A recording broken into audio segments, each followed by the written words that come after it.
توبا زاهد هستم، رئیس شرکت محصولات غذایی پرنیان.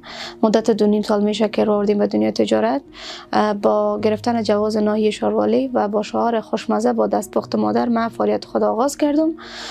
قبل از اینکه من داخل بزنس شوم، من معسل بودم در دارالمعلمین سید جمال الدین افغان در رشته ادبیات فارسی اداری.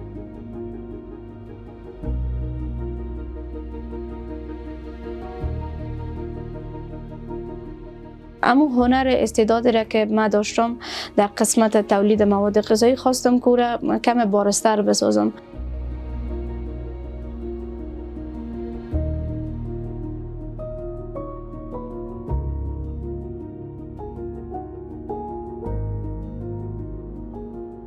سرمایه بسیار زیاد نیاز است، ولی ما از بسیار سرمایه کم و ناچیز شروع کردیم و انشالله که روز برسه که مثل شرکت های کلان من بتونم که رقابت بکنم با محصولات دیگی که از خارج می به داخل. و یگانه هدف ما از تولید مواد غذایی مخصوصا در قسمت مربا همی است که ما محصولات وطنی ما باید جلو واردات خارجی را در افغانستان بگیره.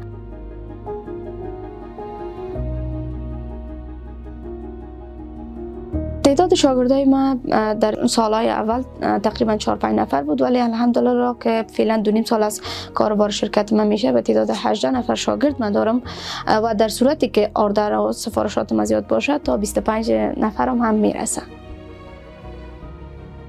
بیشتر شاگردای ما کسایی هستند که از مکتب ماندن و اینا روحیشان بسیار زیاد خراب بود و همیشه درگیر به این بودن که ما درهای مکتب برای ما بسته شده.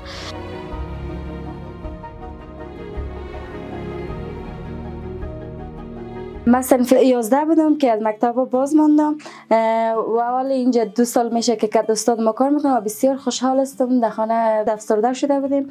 من از مکتب صنف 11 بودم که باز ماندم و خیلی ناراحت بودم و اینجا در شرکت پرنیان به کار شروع کردم.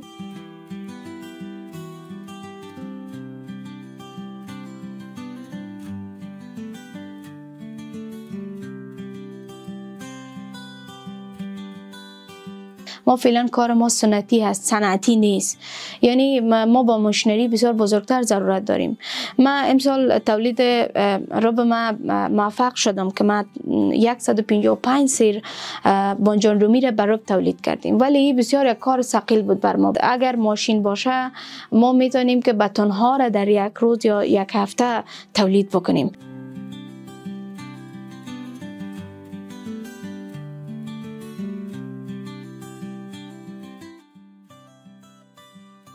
دختر خانمایی که از تحصیلات ماندن، اما هنر استعدادی که در درون خود دارن او را باید بارز بسازن بر مردم. این روحیشان ضعیف نسازن، حداقل یک کار و یک فعالیت را بر خود ایجاد بکنن که از طریق از او یک درآمد داشته باشن.